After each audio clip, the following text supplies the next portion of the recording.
तो एपिसोड की स्टार्टिंग में दिखाया जाता है कि हिगान के पास एक कॉल आता है और अब हिगान जैसे ही अपने फोन को उठाता है सामने वाला पर्सन बोलता है, हिगान फाइनली मुझे यहाँ पर तुमसे बात करने का मौका मिल ही गया। अब यह सुनते ही हिगान परेशान होते हुए बोलता है, आखिर तुम हो कौन? तभी सामने वाला पर्सन बोलता है, तुम्हें परेशान होने की कोई जरूरत नहीं।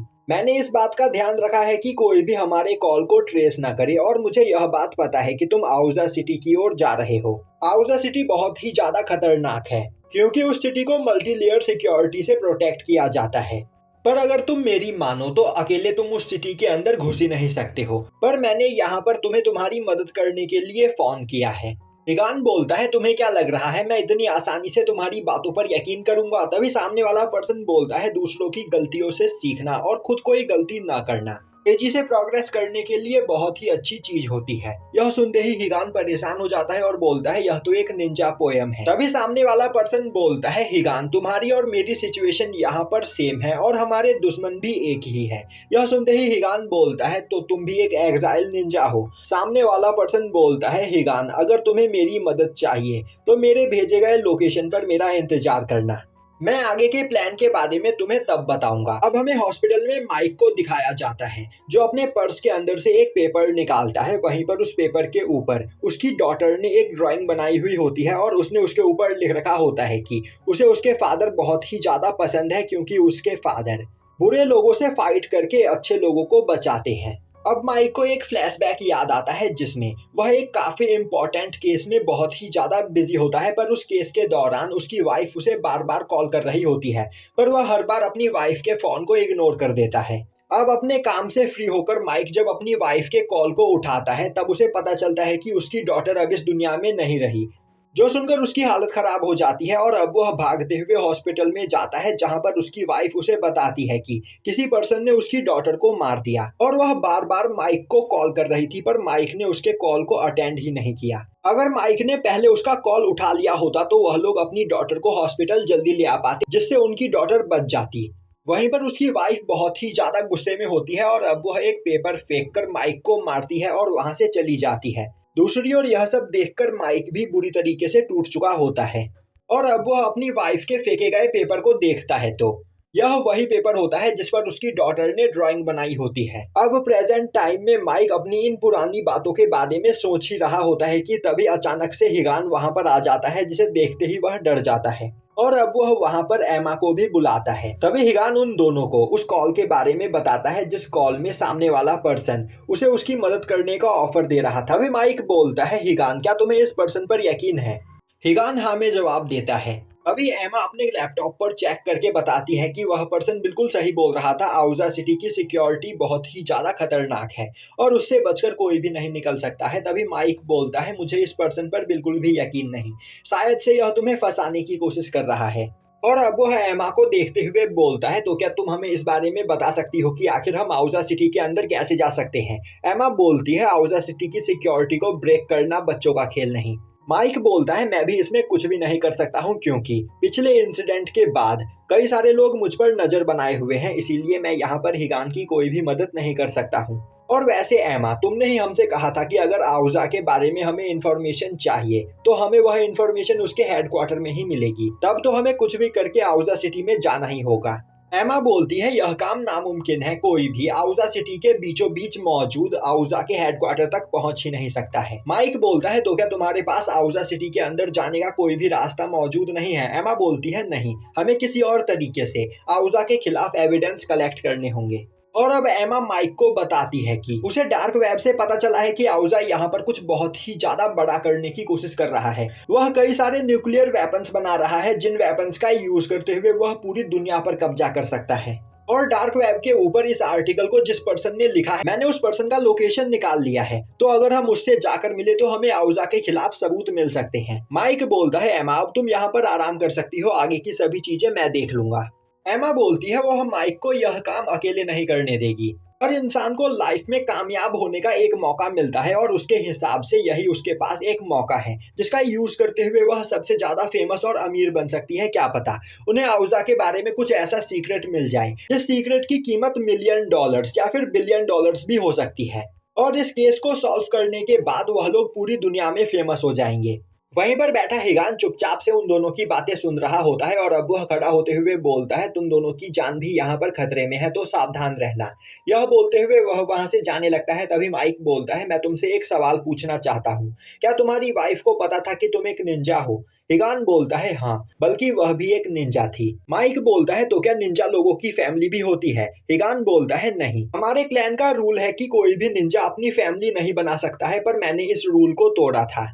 यह बोलते हुए हिगान वहां से चला जाता है। अब सीन शिफ्ट होता है और हमें दिखाया जाता है कि आउजा कंपनी का मालिक कई सारे निंजाज और यामाजी के साथ एक जगह पर बैठा हुआ होता है। वहीं पर उस छोटे निंजा ने अपने कैमरे की मदद से हिगान से फाइट करते हुए उसके टेक्निक्स के जो मूव रिकॉर्ड किए थे वह उन सभी लोगों को दिखा रहा होता है, जिसे देखकर आउजा कंपनी का ओनर बहुत ही ज्यादा खुश होता है और बोलता है, यह सच में बहुत ही ज्यादा पावरफुल है और अगर इस पर्सन के टेक्निक्स के साथ मेरी टेक्नोलॉजी और नॉलेज को मर्ज कर दिया जाए तो हम एक ऐसे निंजा को बना सकते हैं जो अकेले ही एक आर्मी के बराबर होगा। तभी वह छोटा निंजा बोलता है, मैं तुम्हारे चेहरे को देखकर बता सकता हूँ कि तुम हिगान को मारने के लिए यहाँ पर बहुत ही ज्यादा एक्साइटेड हो। यह सुनते ही आउजा कंपनी का ओनर बोलता है, नहीं, मुझे इसमें कोई भी इंटरेस्ट नहीं है, मैं बस एक बिजनेसमैन हूँ जिसे अपने बिजनेस को पूरी दुनिया में फैलाना है। तभी वह निंजा बोलता है, तब तुम क्या करोगे जब हिगान तुम्हें मारने के लिए तुम्हारे पीछे आएगा? क्योंकि जहां तक मुझे पता है तुम्हारे पास कोई भी फाइटिंग नॉलेज नहीं है। यह सुनते ही आउजा कंपनी का ओनर हंसते हुए बोलता है, इसीलिए मैंने अपनी असिस्टेंट डैली को यहाँ पर रख रखा है। तभी वह छोटा निंजा बोलता है, डैली, मुझे बताओ, आखिर तुम एक ऐसे कमजोर इंसान के साथ काम क्यों कर रही हो? तुम अगर चाहो तो मेरी टीम में शामिल हो सकती हो। यह सुनते ही डेली गुस्से में उसे देखते हुए आउजा कंपनी के ओनर से बोलती है, सर, अगर आपकी परमिशन हो तो मैं इसे इसकी औकात दिखा दूं। यह सुनते ही वह छोटा निंजा हंसने लगता है।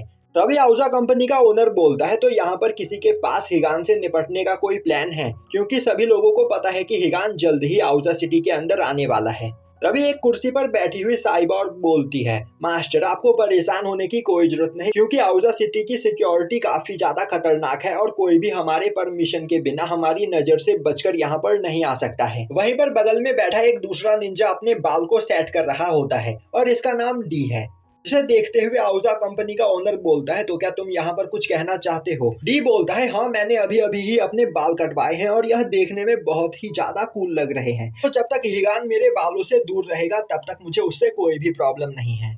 तभी वह छोटा निंजा वहां पर डी का मजाक उड़ाने की कोशिश करता है। यह देखते ही यामाजी गुस्से में उसका गला पकड़कर दबाने लगता है और अब वह बोलता है कि तुम्हें अपनी पावर का यहाँ पर बहुत ही ज्यादा घमंड हो गया है और तुम हिगान को अंडर एस्टिमेट करने लगे हो, पर तुम्हें यह नहीं भूलना चाहिए कि वह पर्सन एक बार मरकर दोबारा से जिंदा हुआ है। मैंने हिगान को मारने का काम तुम्हें सौंपा है, तो इस प्लान में कोई भी चेंजेस नहीं आएंगे। उसे मारने का काम तुम्हारा ही है, पर उसे मारने से पहले मैं उसके पास मौजूद खतरनाक टेक्निक्स को सीखना चाहता हूँ। यह बोलते हुए वह उसे छोड़ देता है। तभी आउजा कंपनी का ओनर बोलता है, तो हमें यहाँ पर उसके FBI दोस्त का क्या करना है? यामाजी बोलता है, वह हमारा कुछ भी नहीं बिगाड़ सकता है, तो उस पर ध्यान देना छोड़ दो और जिस दिन हमें लगेगा कि वह हमारे लिए खतरा साबित हो सकता है उस दिन हम उसे ठिकाने लगा देंगे। यह सुनते ही आउजा कंपनी का ओनर बोलता है, तुम मुझसे इस तरह बात नहीं कर सकते, तुम मेरे बॉस नहीं हो। हाँ, पर तुम मेरे पार्टनर हो, तो मैं तुम्हारी बात को नहीं काटूंगा।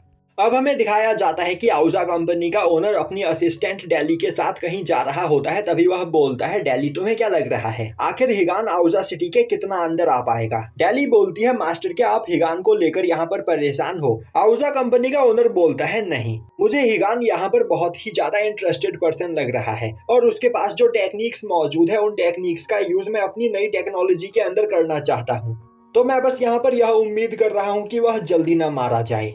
अब हमें यामाजी को अपने कमरे में बैठा हुआ दिखाया जाता है। तभी रीपर उसके पास आते हुए बोलता है, मास्टर, आप बस मुझे ऑर्डर दो, हिगान को मैं तुरंत ठिकाने लगा दूंगा। यामाजी बोलता है, नहीं, इसकी कोई जरूरत नहीं है, मैंने दूसरे लोगों को यह काम दे दिया है, तो तुम्हें इस बारे में सोचकर परेशान होने की कोई जरूरत नहीं। अब हमें हिगान को दिखाया जाता है जो अपने बाइक पर बैठकर कहीं जा रहा होता है। वहीं पर उसे एक फ्लैशबैक याद आ रहा होता है जिसमें उसके मास्टर सभी लोगों से बोल रहे होते हैं कि हमारी निंजा क्लैन यहाँ पर सबसे ज्यादा पावरफुल है, क्योंकि हम अपने बनाए गए सभी रूल्स को फॉलो करते हैं और अपने रूल्स को प्रोटेक्ट करने के लिए हम लोग मरने के लिए भी तैयार हैं।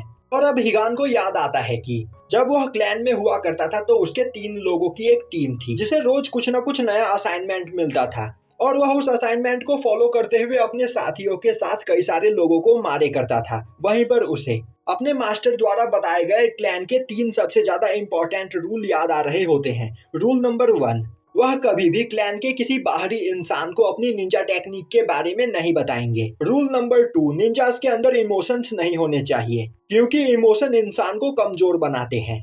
और एक निंजा को ना ही किसी को अपना दोस्त और ना ही किसी को अपना फैमिली मेंबर बनाना चाहिए, क्योंकि दोस्त और फैमिली मेंबर्स हमेशा इंसान को कमजोर करते हैं और उन्हें आगे बढ़ने से रोकते हैं। और रूल नंबर 3, तुम लोगों की लाइफ से ज्यादा इंपॉर्टेंट यहाँ पर मिशन है।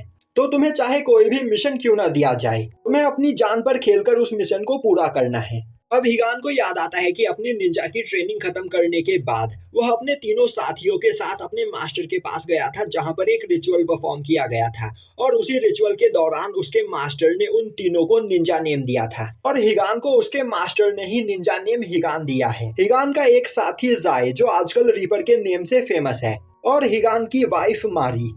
साथ ही साथ उस रिचुअल के दौरान उन तीनों को एक सीक्रेट आर्ट भी दिया गया था, जो सीक्रेट आर्ट सबसे ज्यादा खतरनाक है। और इस सीक्रेट आर्ट को उन तीनों को मरते दम तक अपने पास ही रखना है। तभी उसके मास्टर बोलते हैं, अब तुम तीनों को पहले से कहीं ज्यादा खतरनाक मिशंस दिए जाएंगे और मुझे तुम तीनों पर पूरा यकीन है, क्योंकि तुम तीनों ही हमारे क्लैन के सबसे ज्यादा पावरफुल निंजा हो और मेरे मरने के बाद तुम तीनों ही क्लैन को संभालोगे। वहीं पर हिगान के मास्टर के पीछे बैठा यामाजी यह सब कुछ सुन रहा होता है।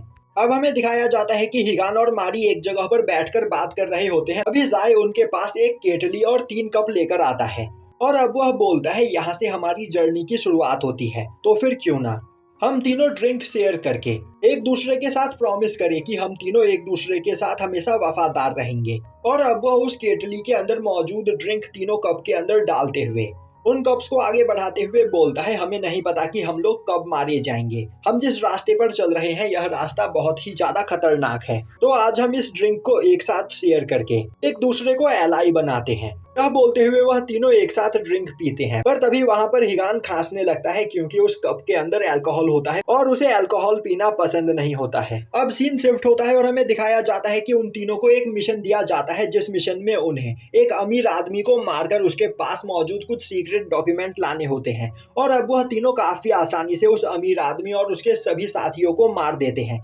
जिसके बाद वह उसके कमरे में डॉक्यूमेंट ढूंढने के लिए पहुंचते हैं। तभी मारी को उस कमरे के अंदर मौजूद अलमारी के अंदर से कुछ सेंस होता है और अब वह आगे बढ़कर उस अलमारी को चेक करती है, तो वह देखती है कि उस अलमारी के अंदर उस अमीर आदमी की वाइफ और डॉटर छिपे हुए होते हैं, जिन्हें देखकर मारी उन्हें मारने से एक बार झिझकती है। इसी मौके का फायदा उठाते हुए उस अमीर आदमी की वाइफ अपने पास से गन निकालते हुए मारी को शूट कर देती है। तभी मारी अपने स्वॉर्ड को उस लेडी के गले में दे मारती है और अब वह वहां पर घायल होकर नीचे गिर जाती है। तभी हिगान उसके पास भागते हुए आता है और उसे संभालता है, पर मारी उसे भागने के लिए बोलती है, क्योंकि उन्हें उनका मिशन कंप्लीट करना यहाँ पर सबसे ज्यादा जरूरी काम था। पर हिगान उसे छोड़कर नहीं जाना चाहता है। तभी उस जगह पर उस अमीर आदमी के कई और सारे सोल्जर्स पहुंच जाते हैं और वह हिगान के ऊपर फायर करने लगते हैं, जो देखते ही हिगान एक गैस बॉम्ब का यूज करते हुए चारों ओर धुआं कर देता है और मारी को लेकर वहां से भाग जाता है।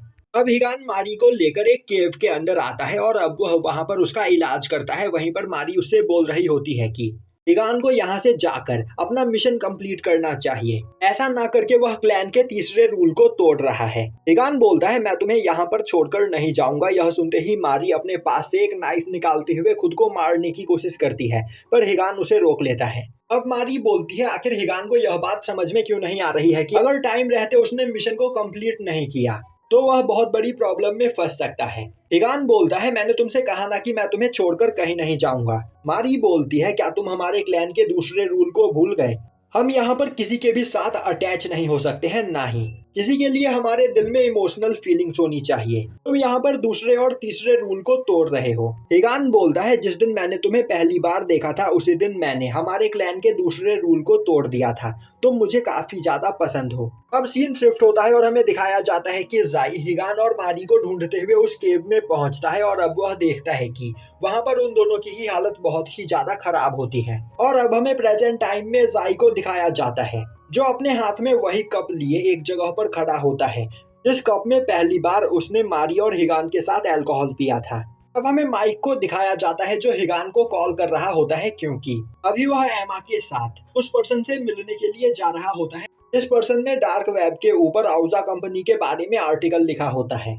पर हिगान उसका कॉल ही नहीं उठा रहा होता है। तभी माइक के पास उसके सुपीरियर का कॉल आता है, जो उससे गुस्से में चिल्लाते हुए पूछता है, तुम हॉस्पिटल से डिस्चार्ज हो गए और तुमने मुझे इस बारे में बताया भी नहीं। माइक बोलता है, तो तुम मुझसे मिलने के लिए हॉस्पिटल में आए हो तो फिर फूल तुम वहीं पर रख दो, क्योंकि मैं यहाँ पर बहुत ही ज्यादा बिजी हूँ और अब मैं कुछ टाइम के बाद तुमसे मिलूंगा। तभी उसका सुपीरियर बोलता है, माइक यहाँ पर तुम्हें काम से छुट्टी मिली है, तुम्हारी पार्टनर एमा को नहीं। उसे एक नए इन्वेस्टिगेशन में लगाया गया है, तो उसे जल्द से जल्द यहाँ पर भेजो। अब हमें दिखाया जाता है कि एमा और माइक कार में बैठकर कहीं जा रहे होते हैं। वहीं पर एमा माइक से माफी मांगते हुए बोल रही होती है, उसे आउजा कंपनी के बारे में इन्वेस्टिगेट करना है, पर यहाँ पर उनके सुपीरियर ने उसे दूसरा केस दे दिया है। माइक बोलता है, तुम्हें परेशान होने की कोई जरूरत नहीं, मैं यहाँ पर सब कुछ संभाल लूंगा। तभी एमा बोलती है, माइक क्या तुम्हें यहाँ पर भूख लगी हुई है? तो फिर क्यों ना चलो हम एक जगह पर बैठकर खाना खाते हैं। अब हमें हिगान को दिखाया जाता है, जो एक जगह पर अकेले बैठे कुछ बेरीज खा रहा होता है।